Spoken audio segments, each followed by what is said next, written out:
Ce n'est pas un paparazzi, ce n'est pas un chasseur d'autographes, il déteste d'ailleurs ce nom, c'est un passionné de cinéma qui aime entrer dans ce monde par des voies détournées, parfois comme la figuration. Objectif, collecter des signatures et des photos. Il s'appelle Thierry Papy, voici son album.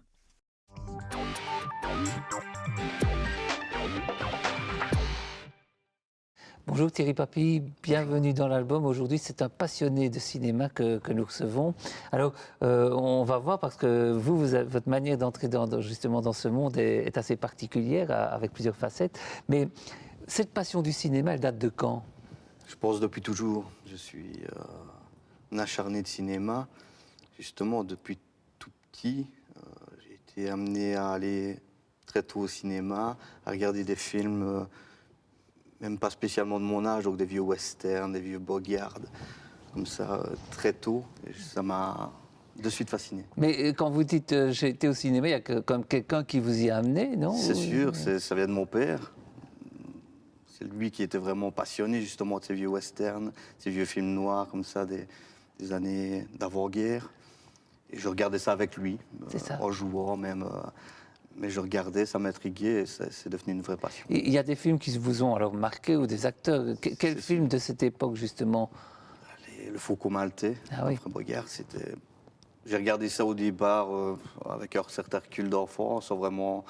Puis voilà, je suis plongé dedans, puis c'est devenu des films cultes pour moi. Vous les voyez encore aujourd'hui régulièrement? Oui. Et vous les vivez d'une autre manière? Oui, mais... Est-ce qu'ils vieillissent ces films?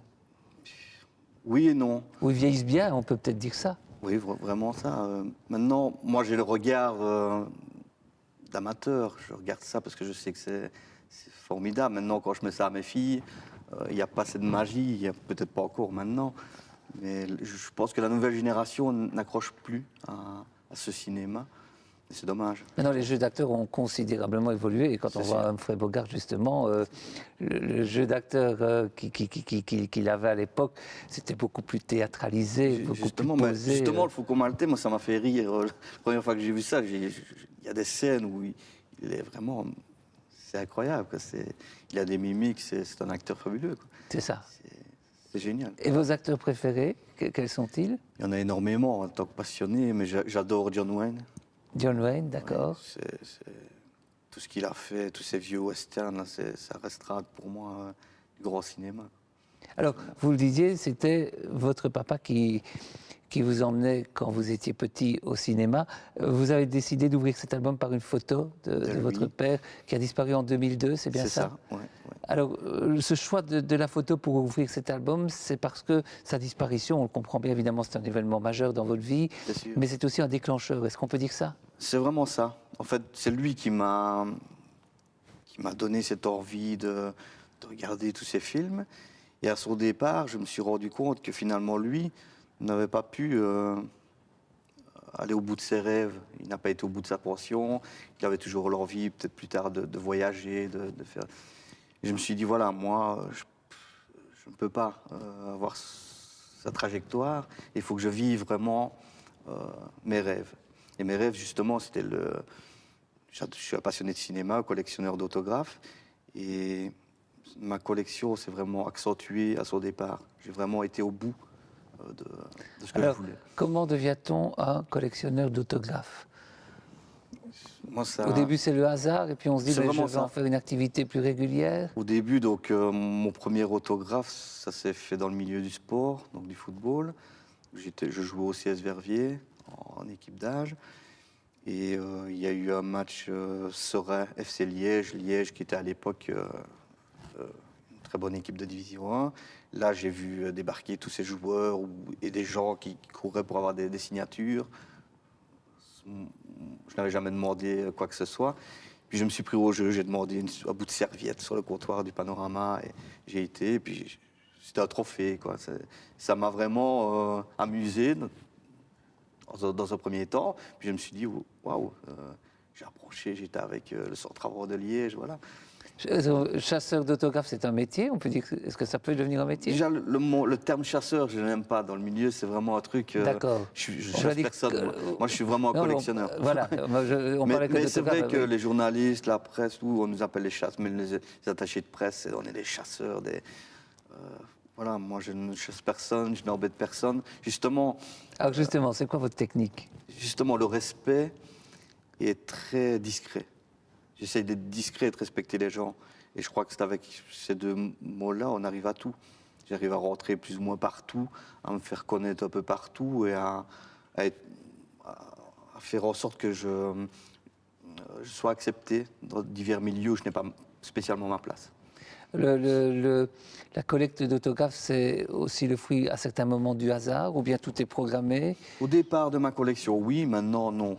Maintenant, je suis Vous assez avez organisé. un Je objectif? sais, voilà, je sais où je vais quand j'y vais et ce que Comment je vais vous, faire alors signer. expliquez-moi, justement, vous devez avoir l'autographe d'une vedette que vous recherchez.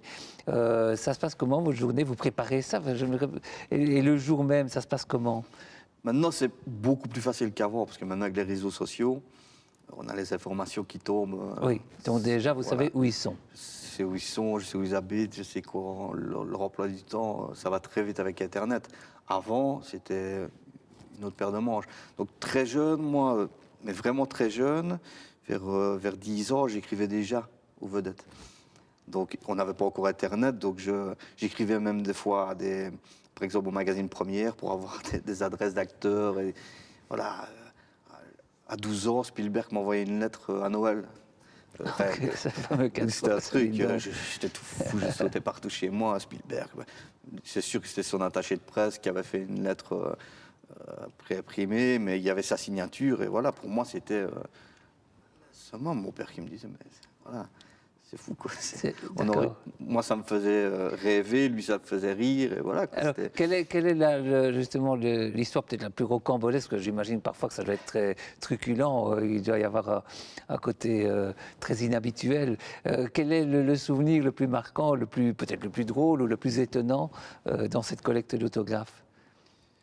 Ça doit générer des aventures parfois, non? C'est sûr. Bah, il n'y a pas si longtemps, donc, pour l'inauguration de l'Expo Golden 60s, au Guillemin, donc il y avait l'inauguration, donc je m'étais dit, qui dit inauguration, dit vedette, je vais aller faire un tour, donc je suis monté là au-dessus.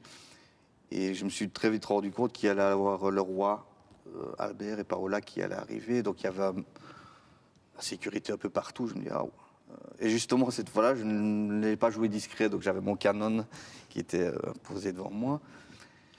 J'ai revu sur place directement beaucoup d'autres chasseurs, collectionneurs qui étaient là, très discrets chacun.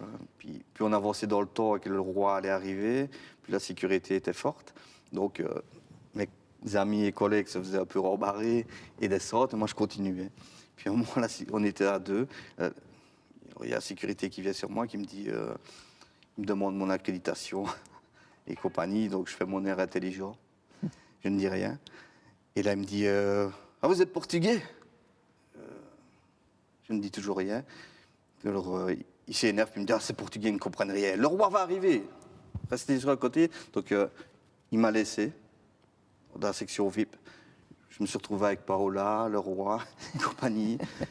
Et je n'ai pas embêté fatalement pour ne pas. Oui, parce que je pense que le protocole ne permet pas qu'on demande un autographe au roi. Ils ne poseront pas, ils ne signent pas, donc ça je le savais. Mais ça m'a permis d'avoir justement Frédéric François. Ah oui, d'accord. J'ai même la photo. On le verra tout à l'heure, Voilà. effectivement. Alors, deuxième photo. Ben oui, c'est un peu lié évidemment à...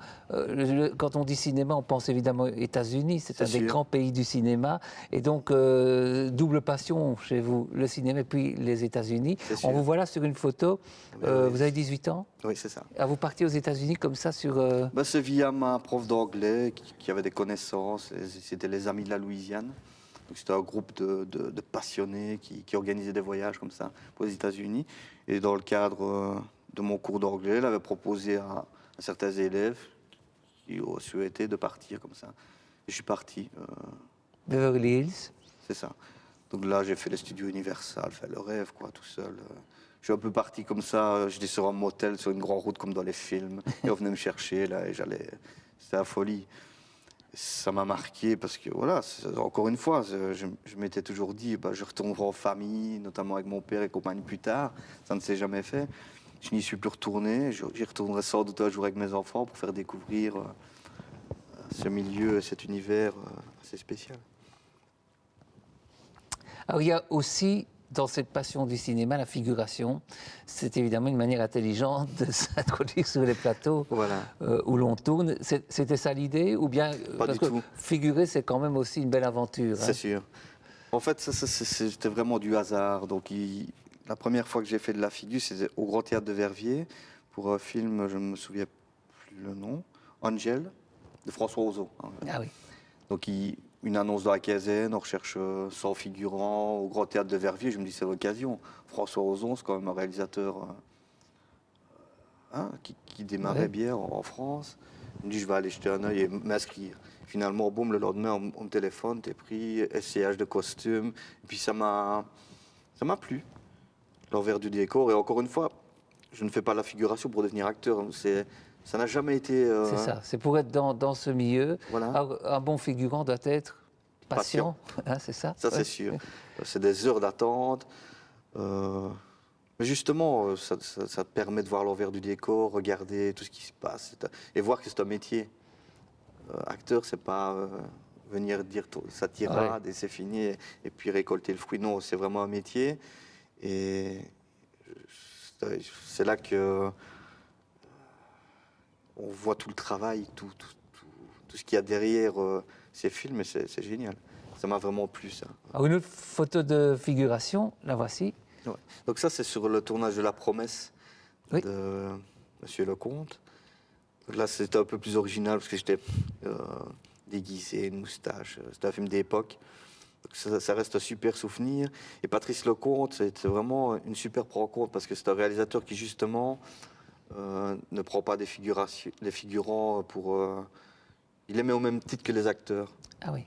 Il vient vous parler, il met à l'aise, il dit sur les figurants, il n'y a pas de film, donc on est vraiment mis sur le pied d'égalité avec eux, et c'est chapeau, parce que c'est pas toujours le cas, quoi. Dans quel type de film voudriez-vous figurer? Mon rêve, c'est dans un western. Dans un western, d'accord. Voilà, parce que c'est justement, vis-à-vis de tout ce que j'ai vécu, et ma passion, ça me plairait. Ah oui. Maintenant, bon, voilà, ça m'étonnerait que... On en fait un peu, mais c'est un genre qui est un petit peu... Enfin, on dit qu'il est Verviers, c'est plus difficile. Ouais, effectivement, Western City, peut-être. On est d'accord. Alors, on arrive maintenant à deux photos de football. Ouais. Pourquoi avez-vous choisi de mettre ces photos? Parce que, comme vous l'indiquiez tout à l'heure, c'est le début de C'est le la début passion. de la passion pour les autographes, c'est là que c'est parti. Puis au départ, bon, je suis un passionné d'Anderlecht. C'est ça qui va commencer à me faire voyager aussi. Donc j'ai suivi le club pendant des années, même en déplacement à l'étranger. J'étais partout, j'allais aux entraînements. C'est là que j'ai rencontré pas mal de grandes stars du monde sportif. Ça c'est ma carrière footballistique. qui n'a pas duré des années. Bon, mais voilà, j'ai joué jusqu'en junior au CS Verviers. Voilà, ma passion pour le foot, ça a toujours été... Alors, de qui avez-vous des autographes au football? J'ai quasi tout le monde, tous les grands, de Pelé à Ronaldo. Ah oui. Ouais. Donc vous les avez chacun rencontrés ou bien... Ouais. Ah oui. Ouais. Maintenant... Quelle a été la plus belle rencontre au niveau du football? Pelé, c'est un icône que j'ai rencontré à Anderlecht, donc il venait de donner un coup d'envoi avec Paul Van Ems à l'époque. C'était des années, je ne sais même plus, c'est des années. Ça, c'est un icône, mais je regrette de ne pas avoir fait des photos à cette époque-là, parce que ma collection, bon, c'est les autographes d'abord, mais maintenant, c'est devenu un peu plus orienté vers les photos. D'accord. Pour garder un souvenir comme ça. Alors, moi, à l'époque, il n'avait pas le numérique. Oui, c'était plus compliqué, voilà, c'est ça, c'est vrai que maintenant... Ben voilà justement quelques photos qu'on va découvrir. Vous êtes ici avec Jean-Paul Belmondo. Ouais. C'était où, c'était quand, ça s'est passé comment? Ça, c'est lorsqu'il est venu recevoir un prix à Bruxelles pour, je ne sais plus, l'ensemble de sa carrière aux Beaux-Arts. Donc je me doutais qu'il allait avoir énormément de monde aux Beaux-Arts. Donc je suis parti très tôt le matin sur Bruxelles, donner quelques coups de téléphone et j'ai eu le restaurant où il était censé se rendre à midi, sans certitude aucune.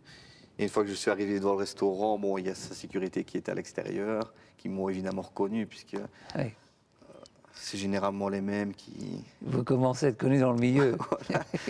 Donc automatiquement, on m'a dit, mets-toi sur le côté. Bon, s'il veut, c'est OK. S'il veut pas, c'est...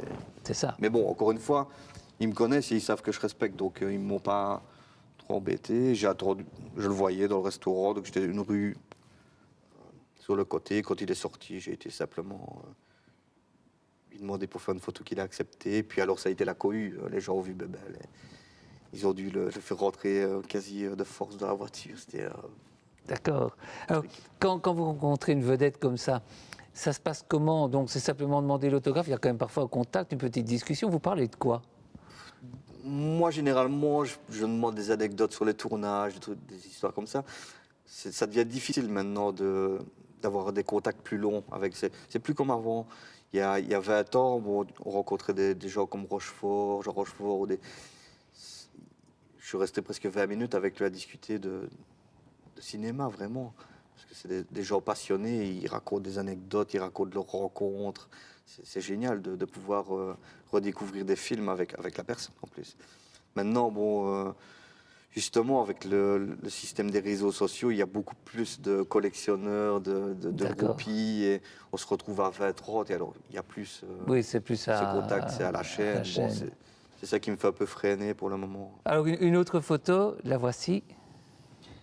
Là, c'était le rêve pour moi, c'est Steven Spielberg. Donc là, d'abord la lettre et puis la rencontre. Là, c'était inimaginable pour moi. D'ailleurs, elle est un peu floue parce que je tremblais devant ce réalisateur. Donc, je me souviens toujours maintenant du jour où j'ai été voir E.T. Au cinéma. Donc, c'est vraiment ancré en moi. C'est une personne qui a fait des films extraordinaires. Pour moi, c'est un icône des années 80. Le rencontrer, c'était, je n'y croyais même pas. C'était à Bruxelles. C'était l'avant-première de Tintin. D'accord, ok. J'avais déjà essayé de la voir plusieurs fois, ça ne s'était jamais fait sur Paris, c'était assez difficile, il est toujours bien entouré, il y a énormément de monde évidemment pour lui, malgré que lui est très très sympathique et il va vers les gens, il est vraiment, vraiment super. Et là, je suis parti très tôt encore une fois sur Bruxelles pour aller en espérant le rencontrer, je savais l'hôtel et compagnie, mais trop de sécurité malheureusement, donc je suis arrivé sur le tapis rouge vraiment très tard, donc tout le tapis rouge était blindé de monde. Je me dis, c'est foutu, je dis à ma femme, c'est foutu. Puis, un peu avant que Steven Spielberg n'arrive, sa sécurité est arrivée et il a dit, c'est trop dangereux, il y a des endroits où ça va pas. Donc, ils ont fait bouger tout un pan, toute une barrière, parce qu'ils trouvaient qu'il y avait pas assez de sécurité. Donc, je me suis proposé pour bouger les barrières. Et en même temps, bon, une fois que les barrières se sont bougées, ben, je me suis mis à la barrière plus sécurisée. Et comme j'avais aidé, bon, ils m'ont laissé à cet endroit. Et Spielberg est arrivé un quart d'heure après. Je l'ai appelé, il est venu, je tremblais comme un gamin, et puis voilà, quoi. Ça reste, c'est furtif, hein, c'est une rencontre. Oui, mais ça reste quand même un voilà. instant dont on se souvient. Et là, c'est Frédéric François dont vous parliez tout à l'heure, Voilà. À l'Expo Golden 60s. Voilà. Alors, on continue la découverte de cet album avec une autre aventure humaine aussi, et professionnelle, avec 2 photos. Vous êtes à Onduline, là. Voilà. Donc, la plupart des gens me demandent, mais comment est-ce que tu as le temps de faire tout ça? Tu ne fais que ça. Mais non, j'ai été ouvrier pendant 15 ans, justement, chez Onduline, où, fatalement, j'étais moins sur les routes pour faire tout ce que je fais, mais je continuais à écrire, mes semaines de repos, j'allais à gauche, à droite, je continuais ma passion. J'ai eu 15 belles années chez Onduline, puis il y a eu cette délocalisation, cette fermeture qui a fait que, humainement, ça a été très très dur également. Ça, c'était en 2010, c'est ça? Et cette photo l'illustre, voilà. Évidemment. C'est le cimetière, c'est moi qui ai fait ce cimetière avec un ami.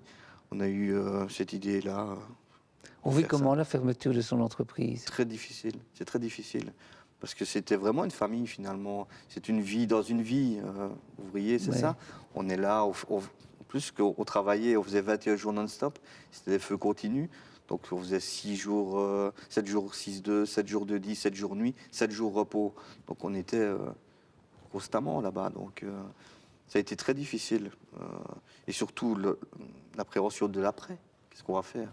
C'est ça, oui. Alors, vous revoyez encore aujourd'hui vos Oui, pratiquement amis? Tout le monde. Oui, franchement, oui. J'ai cette chance d'avoir gardé contact avec pratiquement tout le monde. Et des personnes s'en sont sorties, d'autres un peu moins bien. Voilà, c'est la crise, c'est pas C'est facile. très dur comme ceci. C'est très difficile. L'après pour vous, ça a été quoi?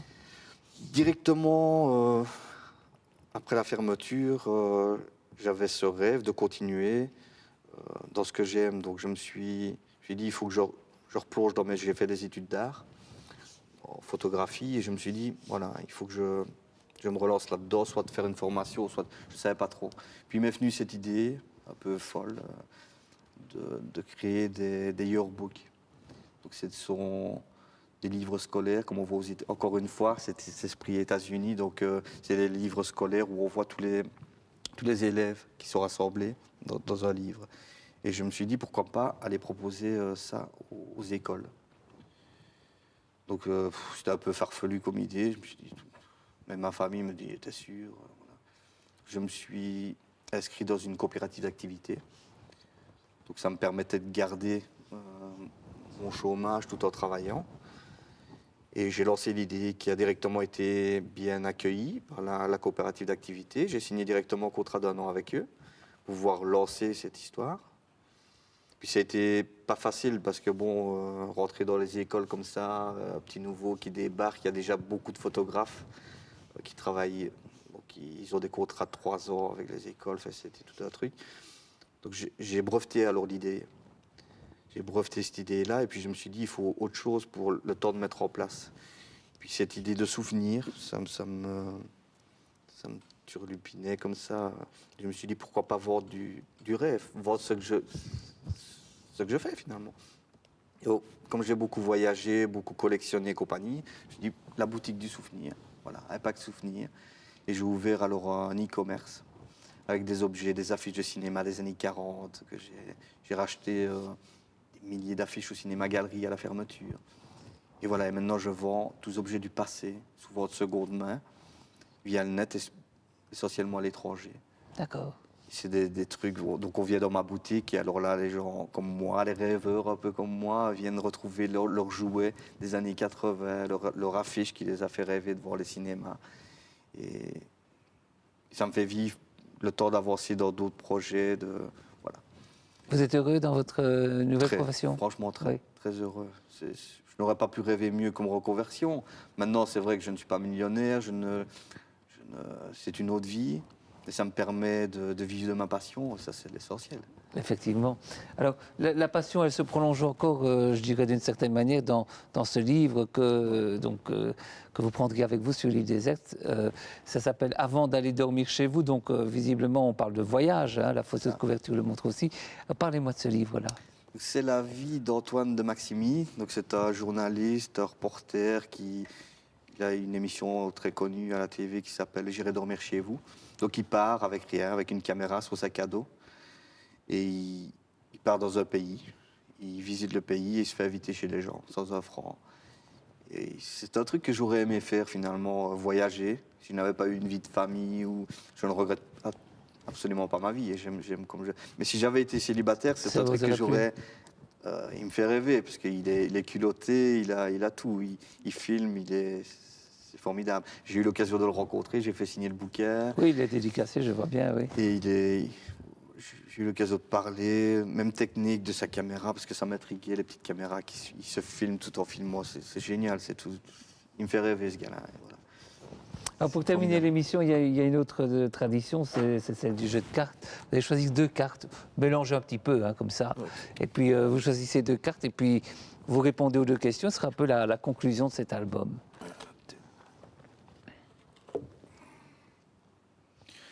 Où voudriez-vous être dans 10 ans? Moi, toujours chez moi, à Verviers. Hein. J'espère que la ville aura encore bien avancé, que tous les travaux seront finis, que la crise sera passée dans 10 ans, j'espère. J'espère que ma boutique marchera. C'est ce qu'on souhaite. Hein. Vraiment bien et que, voilà. Je ne voudrais pas changer de vie ni être ailleurs dans 10 ans. D'accord. Je suis très bien où je suis pour le moment. Quelle est votre boisson préférée? Oh là là, c'est l'eau. L'eau? Ouais. Je suis pas alcool, je suis pas... Non, c'est zen. Oh bah c'est très bien, l'eau. Alors, bon, on est en début 2015 maintenant. C'est quoi la prochaine dédicace projetée? Demain. Demain, je vais chez Filigrane à Bruxelles faire les frères Bogdanov. Ah oui, ok. Ils viennent dédicacer leur bouquet. Et voilà, c'est encore des personnages des années 80, et que cette émission un peu que je regardais gamin. Je n'ai jamais eu l'occasion de les rencontrer. Et voilà, je sais qu'ils sont là demain. Faites gaffe qu'ils nous emmènent dans la 4e dimension. Je vais faire attention, mais bon, leur bouquin m'intrigue aussi. J'ai envie un peu de découvrir les personnages qui sont assez un peu étranges. Eh bien, bonne suite de collecte de dédicaces et merci en tout cas d'avoir partagé avec nous votre passion qui est un peu étrange mais qui est assez intéressante et qui est surprenante et c'était bien. Voilà, on referme cet album et puis nous on se retrouve très bientôt. Bonne soirée.